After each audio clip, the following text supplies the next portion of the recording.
We are all used to hearing that after the end of our earthly existence, an amazing world of the afterlife opens up before a person. However, in reality, it is not as rosy as we might hope. There are things many prefer not to discuss, deliberately withholding some shocking facts and realities that may await us on the other side of biological existence.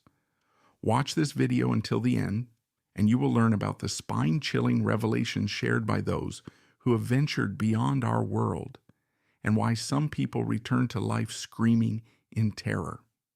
Many doctors who regularly deal with the deaths of patients are forced to become cynical, unsentimental. Witnessing death daily, they become accustomed to the belief that there is nothing but emptiness beyond death. Therefore, when asked what they think happens to a person after they leave this world, they often reply, absolutely nothing. They simply become fertilizer. Dr. Roland Moritz, a resuscitation specialist, once held the same opinion. He was a doctor of medicine, the president of the Tennessee Institute of Cardiology, and the former personal physician to U.S. President Eisenhower. For nearly 20 years, he engaged in the noble work of bringing people back from the brink of death. For a long time, he was not at all interested in what happens to people on the other side of life. In fact, he didn't believe in any kind of afterlife. But everything changed after one incident, which not only radically altered his worldview, but also completely shifted the direction of his career. The event that prompted his deep study of what is known as the after-death experience occurred when a middle-aged patient came into the ICU with cardiac arrest. Initially, everything unfolded according to the usual routine for the doctor. He began performing the necessary procedures to save the man's life, a routine task for him. But what happened afterward, Roland Moritz later wrote about in his notes. After completing the standard actions, the patient finally regained consciousness, but appeared extremely frightened. He was trembling with fear and kept repeating, "Doctor, don't let me go back there." If the patient hadn't been so weak, he would probably have been screaming in terror.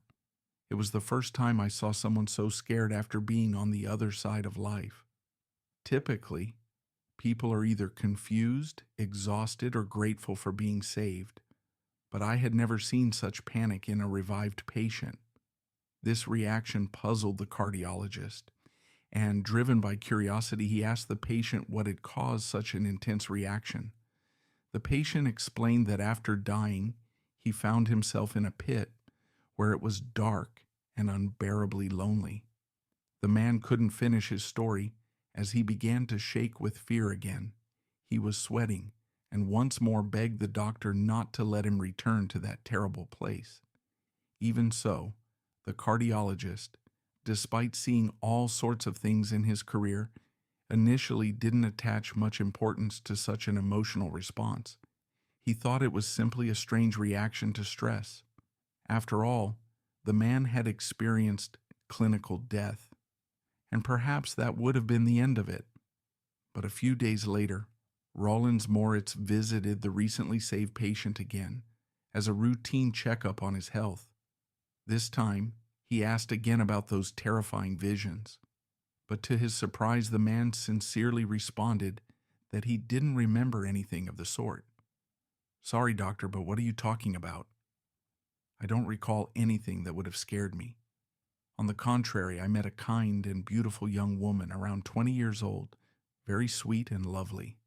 She introduced herself as my mother. But that's not true. My real mother looks completely different." After this response, Roland Moritz was even more puzzled.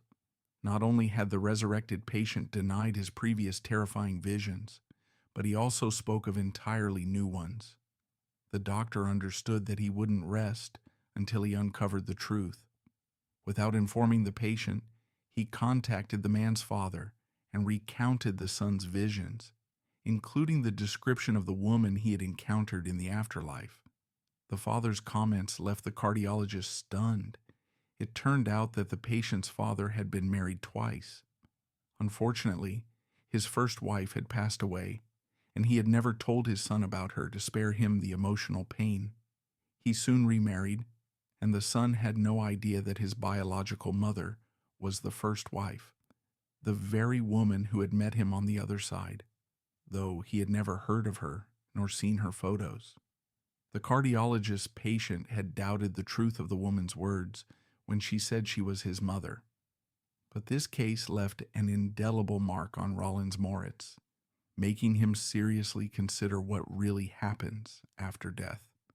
From then on, he began questioning patients in detail about their experiences during resuscitation. Through his research, the doctor concluded that there is indeed life after death. However, unlike similar studies that report only positive memories of the afterlife, Rollins Moritz collected testimonies that couldn't be classified as pleasant. On the contrary, they are terrifying and force a more critical view of the after-death experience, bringing to mind thoughts of divine judgment and the torments of sinners in the afterlife. Moritz concluded that not everyone experiences something pleasant after death. There will be a reckoning for sinners, of that we can be sure. Rollins Moritz conducted countless interviews and experiments about which he stated the following: I interviewed all the patients who had been revived, but only about 20% were willing to talk about their experiences from the other side. These descriptions freed me from the darkness of ignorance and skepticism, leading me to the conviction that there is life beyond death. I have often witnessed that the dead can see and hear the doctors in the room, and this can easily be verified. There is no doubt they perceive everything around them when life ceases to beat within their bodies. So, it is living people who suffer from spiritual blindness to the invisible world, while the perception of the so-called dead, on the contrary, expands. The doctor also made an interesting observation. It turns out that if you question a patient immediately after resuscitation, you are more likely to hear about a frightening death experience rather than a pleasant transition to another world. According to the cardiologist, over time, these disturbing and burdensome experiences are repressed into the subconscious, while either only pleasant memories or none at all remain in conscious memory. This is why it might seem that life after death is reminiscent of paradise. But in reality, it is not always so. According to the stories of those who have experienced clinical death and were saved, the journey into the spiritual realm often begins with the deceased seeing their own body from which life has departed. At the same time, they can hear and see everything happening around them. Then the soul leaves the place of death, flying into a dark tunnel. However, not everyone's journey through this tunnel ends in light. A significant number have described finding themselves in a dark cave or at the bottom of a deep pit where it is cold and gloomy, shrouded in fog. The people who inhabit these regions resemble shadows radiating the horror of hopelessness. In that place, emptiness, apathy, and despair reign. Some even admitted to trying to escape from these places, but felt an overwhelming burden that, like a heavy stone, prevented them from leaving that realm of darkness. They quickly realized that the burden holding the soul in the dark sphere was their own sins, which prevented it from soaring to the light. The weight of sin literally presses down on a person, preventing them from leaving hell. Naturally, few who have experienced such a terrifying event are willing to share it with others, as it reveals unpleasant truths about themselves. They hide it not only from others, but often from themselves, suppressing the horrifying memories.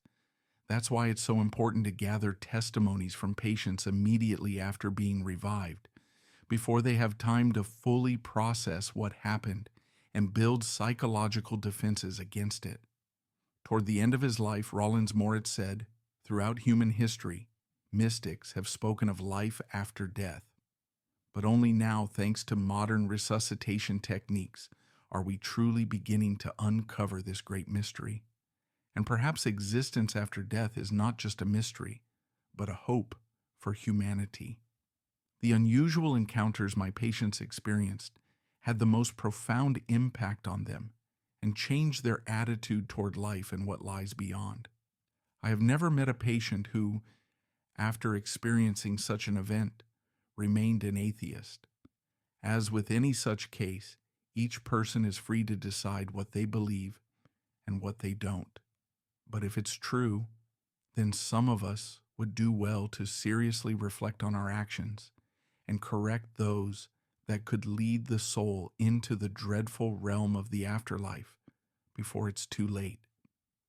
Please leave your thoughts in the comments and don't forget to like and subscribe to the channel so you don't miss new and interesting videos on various mystical topics. Thank you so much for watching. Wishing you all the best and goodness.